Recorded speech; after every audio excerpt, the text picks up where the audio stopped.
কিছুদিন আগেও যেটাকে অসম্ভব মনে হতো, আজ মধ্যপ্রাচ্যের কঠিন ক্যালকুলেশন সেটাকে সম্ভব করার দ্বার প্রান্তে নিয়ে এসে দাঁড় করিয়েছে। আর সেটা হচ্ছে সৌদি আরব আর তুরস্কের সামরিক জোট। মধ্যপ্রাচ্যের যে কঠিন রাজনীতি চলছে বা কঠিন ক্যালকুলেশন চলছে, এই ক্যালকুলেশনের মধ্যে সৌদি আরব এবং তুরস্ক দুইটি দেশকেই বেঁচে থাকার জন্য বা দুইটি দেশকেই সিকিউর থাকার জন্য তাদের নিজেদের দ্বারস্থ হতে হবে। এটা না হলে সৌদি আরবও কাদায় আটকে পড়তে পারে এবং তুরস্কও কাদায় আটকে পড়তে পারে। আর এটা থেকে বের হওয়ার জন্যই সৌদি আরবও বাধ্য হচ্ছে, তুরস্কও বাধ্য হচ্ছে দীর্ঘদিনের শত্রুতা ভুলে একটা সমঝোতায় আসতে। আর যে শত্রুতায় তারা ভুগছিল বা শত্রুতায় একজন আরেকজনের সামনে দাঁড়িয়েছিল, সেটা হচ্ছে মুসলিম বিশ্বের নেতৃত্ব।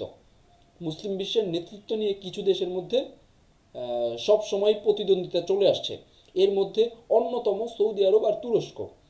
আর এই দুইটি দেশ এখন এত গভীর কাদায় আটকে গেছে বা আটকে যাওয়ার মতো পরিস্থিতি তৈরি হয়েছে, বা মধ্যপ্রাচ্যের কমপ্লেক্স একটা ক্যালকুলেশন নতুন করে শুরু হয়েছে। এই কমপ্লেক্স ক্যালকুলেশনে দুটি দেশ আরেকটি দেশের কাছাকাছি আসতে বাধ্য হচ্ছে।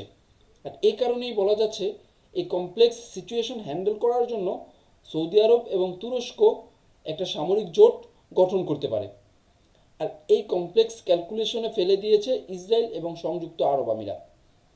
ইসরায়েল সর্বোচ্চ শক্তি দিয়ে মধ্যপ্রাচ্য নিজের নখদর্পণে রেখে নিজের কন্ট্রোলে আনতে চাইছে।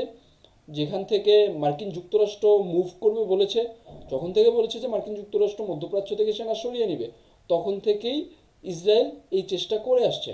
আর এই চেষ্টায় সরাসরি সহযোগিতা দিচ্ছে মার্কিন যুক্তরাষ্ট্র। যদিও মার্কিন যুক্তরাষ্ট্র সৌদি আরবের বৃহত্তম অংশীদার, বাট মার্কিন যুক্তরাষ্ট্র চুপিসারে ইসরায়েলকে পুরো মধ্যপ্রাচ্যে বিচরণের লাইসেন্স দিয়ে পুরো মধ্যপ্রাচ্য নখদর্পণে রাখার একটা ট্রেড দিয়ে দিয়েছে। এই কারণে ইসরায়েল, সংযুক্ত আরব আমিরাত এবং মরক্কো আর হচ্ছে বাহরাইন আব্রাহাম অ্যাকর্ডে যেই দেশগুলো সাইন করেছে, এই দেশগুলোকে নিয়ে পুরো মধ্যপ্রাচ্যকে নিজের করে নিতে চাইছে। আর এর মধ্যে প্রধান প্রধান বাধা হচ্ছে সৌদি আরব এবং দ্বিতীয় বাধা হচ্ছে তুরস্ক। আর এটাকে টার্গেট করে ইসরায়েল কিছুদিন আগে তুরস্ককে আটকানোর জন্য ভূমধ্যসাগরে একটা যৌথ বাহিনী গঠন করেছে, বা টহল বাহিনী, তারা বলছে টহল বাহিনী আর কি, তাদের সমুদ্র সীমা এবং বাণিজ্যিক জাহাজকে নিরাপত্তা দেওয়ার জন্য। এর মধ্যে রয়েছে গ্রিস, এর মধ্যে রয়েছে সাইপ্রাস। প্রায় 2500 সেনার একটা নৌবাহিনী গঠন করেছে। তো ওইটা হচ্ছে সাইপ্রাস থেকে গ্রিস, গ্রিস থেকে ইসরায়েল, এই অবধি যে জলসীমা আছে এই জলসীমায় বিচরণ করবে বা এই জলসীমাকে সিকিউর করবে তাদের ভাষ্যমতে। আর এই সিকিউর করার বাহিনীর মূল কাজ হচ্ছে তুরস্কের উপরে নজরদারি করা এবং তুরস্কের সামরিক জাহাজের উপর নজরদারি করা। এখানে তুরস্ক আর লিবিয়ার একটা চুক্তি রয়েছে। লিবিয়ার জাতিসংঘ সমর্থিত যে সরকার আছে, সেই সরকারের সাথে আর তুরস্কের সাথে একটা চুক্তি রয়েছে। সেই সেই চুক্তিটা হচ্ছে লিবিয়ার জলসীমায় যত ধরনের প্রাকৃতিক সম্পদ আছে সব সম্পদ অনুসন্ধান করবে তুরস্ক। আর এর মাধ্যমে, এই চুক্তিটার মাধ্যমে তুরস্ক ভূমধ্যসাগরে মোটামুটি কোনো বাধা ছাড়া বিচরণ করার একটা লাইসেন্স পেয়ে যায়। আর এটাকে আটকানোর জন্যই, এটাতে হুমকি সৃষ্টি করার জন্যই ইসরায়েল, গ্রিস আর হচ্ছে সাইপ্রাস মিলে এই আন্তর্জাতিক বা নিজেদের ভিতর আর কি, নিজেদের ভিতর একটা যৌথ বাহিনী গঠন করেছে। এর পরপরই এর পরপরই ইসরায়েল সংযুক্ত আরব আমিরাতকে দিয়ে সুদানে একটা বিচ্ছিন্নতাবাদী গোষ্ঠীকে সমর্থন দিয়ে সেখানে গণহত্যা চালালো। পরবর্তীতে তুরস্ক সেখানে ঢুকে এখন কিছুটা ভালো অবস্থানে নিয়ে এসেছে সরকারি বাহিনীকে। তুরস্ক ঢোকার পরপরই চিত্র পরিবর্তন হয়ে যায়। এরপর সোমালিল্যান্ড, হুট করে ইসরায়েল কিছুদিন আগে সোমালিল্যান্ডকে স্বীকৃতি দিয়ে দেয়।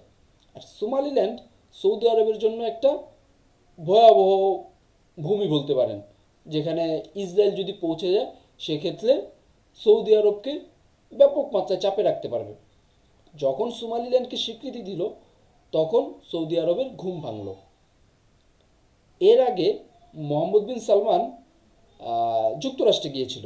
যুক্তরাষ্ট্রে গিয়ে সুদানের বিষয়ে মার্কিন প্রেসিডেন্টের সাথে কথা বলে। সে বুঝতে পারছিল যে সংযুক্ত আরব আমিরাত, সে বুঝতে পারছিল যে সংযুক্ত আরব আমিরাত এখন ধীরে ধীরে পুরো মধ্যপ্রাচ্য এবং পশ্চিম আফ্রিকায় তার প্রভাব বিস্তার করতে চাইছে। এই কারণে সে মার্কিন যুক্তরাষ্ট্রের সাথে কথা বলে সুদানে সংযুক্ত আরব আমিরাতের উপর চাপ সৃষ্টি করে। আর এই চাপ সৃষ্টি করার পরপরই সংযুক্ত আরব আমিরাত সোমালিল্যান্ড এবং ইয়েমেনের যেই অঞ্চলটুকু এসটিসি দখল করে আছে, এসটিসি হচ্ছে সংযুক্ত আরব আমিরাতের সমর্থিত একটি গোষ্ঠী। এসটিসি যেই জায়গাটুকু দখল করে আছে, এই দুটোকে স্বীকৃতি দেওয়ার জন্য উঠে পড়ে লেগেছে। এর পরপরই হচ্ছে ইসরায়েল সোমালিল্যান্ডকে স্বীকৃতি দিল।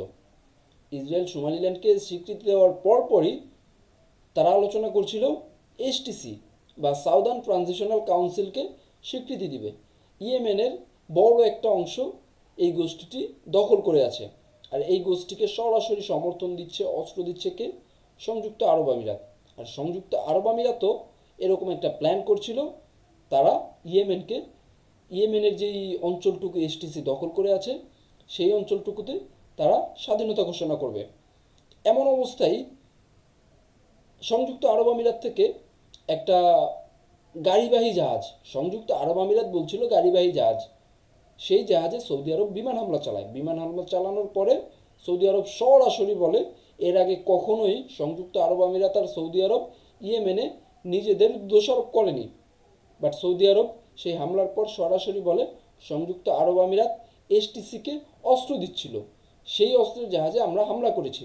এবং এর কিছুক্ষণের মধ্যেই সৌদি আরব আর হচ্ছে ইয়েমেনের জাতিসংঘ সমর্থিত সরকার মিলে ঘোষণা দেয় যে আগামী 24 ঘন্টার মধ্যে সংযুক্ত আরব আমিরাত যাতে ইয়েমেন ছেড়ে চলে যায়, অন্যথায় সংযুক্ত আরব আমিরাতকে ভয়াবহ পরিণতি ভোগ করতে হবে। এর ঠিক 8 ঘন্টার মধ্যে সংযুক্ত আরব আমিরাত ঘোষণা দেয় তারা সেনা প্রত্যাহার করছে। এর পাশাপাশি সৌদি আরব আর ইয়েমেনে জাতিসংঘ সমর্থিত সরকার বলে দেয় আগামী 90 দিনের জন্য ইয়েমেনে জরুরি অবস্থা জারি করা হলো এবং 72 ঘন্টার জন্য আকাশ ও নৌ পরিবহন বন্ধ থাকবে। কিন্তু 8 ঘন্টা পর সংযুক্ত আরব আমিরাত যখন বলে আমরা প্রত্যাহার করে নিয়েছি, এরপর দিন ইয়েমেনের গভর্নমেন্ট বা সৌদি আরব স্যাটেলাইট ইমেজ বিবেচনা করে দেখে সংযুক্ত আরব আমিরাত মুখে বললেও তারা এসটিসিকে আরও বেশি অস্ত্র দিচ্ছে বা তাদের যে ঘাঁটিগুলো আছে সেগুলোতে আরও বেশি অস্ত্র মজুত করছে। সংযুক্ত আরব আমিরাতের ইন্টেনশন অন্য কিছু। এই কারণে তারা মুখে বললেও সৌদি আরবের বিরুদ্ধে লড়ার জন্য একটা শক্তিশালী প্রস্তুতি নিচ্ছে। আর ওই দিক থেকে ইসরায়েল সোমালিল্যান্ডকে স্বীকৃতি দেওয়ার মাধ্যমে সোমালিল্যান্ডে একটা ঘাঁটি করতে চাইছে। সোমালিল্যান্ডের পোর্ট এবং এয়ার বেসগুলো ইসরায়েল ইউজ করতে চাইছে।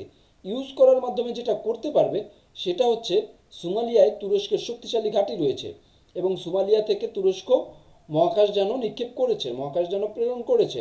আর মহাকাশ গবেষণা, তারপর হচ্ছে অস্ত্র গবেষণার জন্য সোমালিয়া একটা পারফেক্ট জায়গা।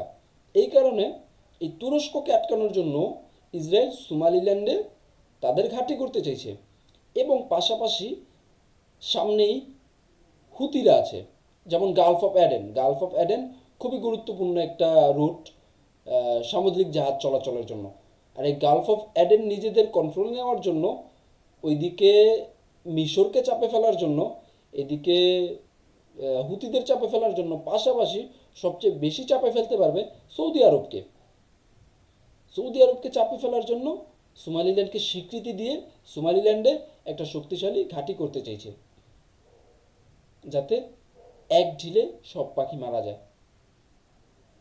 এইদিকে মিশরকে চাপে ফেলা যাবে, ওইদিকে গালফ অফ অ্যাডেন কন্ট্রোল করা যাবে, ওইদিকে হুতিদের উপর হামলা করা যাবে বা হুতিদের নখদর্পণে রাখা যাবে, আবার সৌদি আরবের উপর শক্তিশালী একটা চাপ সৃষ্টি করা যাবে তারা যাতে আব্রাহাম অ্যাকর্ডে সাইন করে।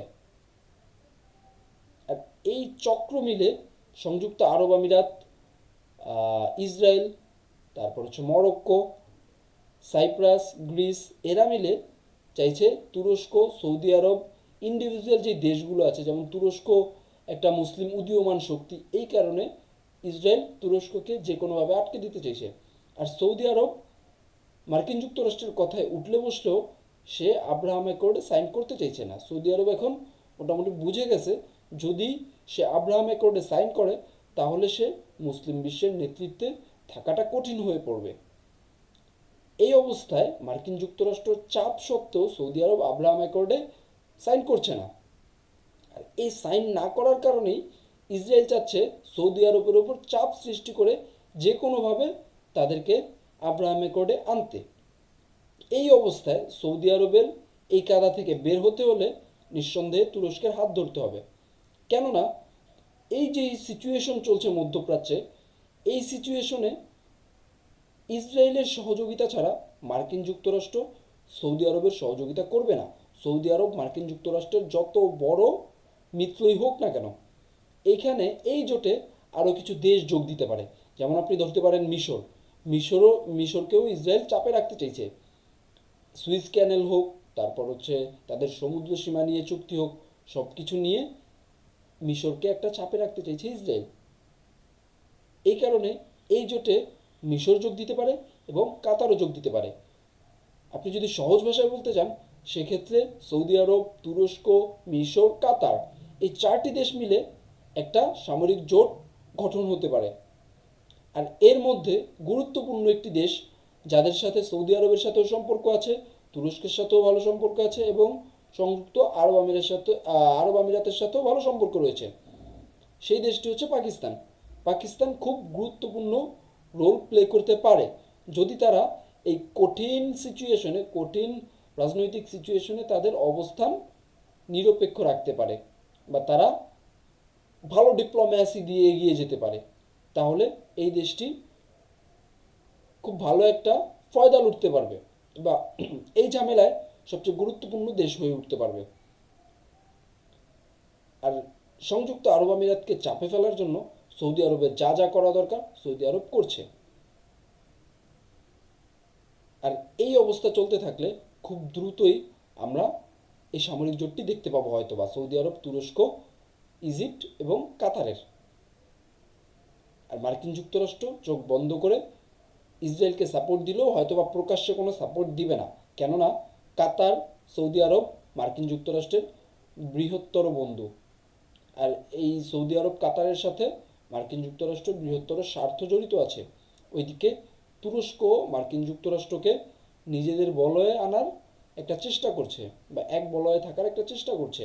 মার্কিন যুক্তরাষ্ট্রের সাথে একটা নেগোসিয়েশন করে সামনে এগোতে চাইছে। আর এটাতে তুরস্ক পজিটিভ রেজাল্ট পাচ্ছে। তাই বলা যায় মার্কিন যুক্তরাষ্ট্র প্রকাশ্যে সমর্থন না দিলেও নিঃসন্দেহে ইসরায়েলকে সমর্থন দিবে। আর ইসরায়েল মার্কিন যুক্তরাষ্ট্রের সমর্থন নিয়েই তাদের মিত্রদের নিয়ে এই দুইটা দেশের উপর চাপ সৃষ্টি করার চেষ্টা করবে।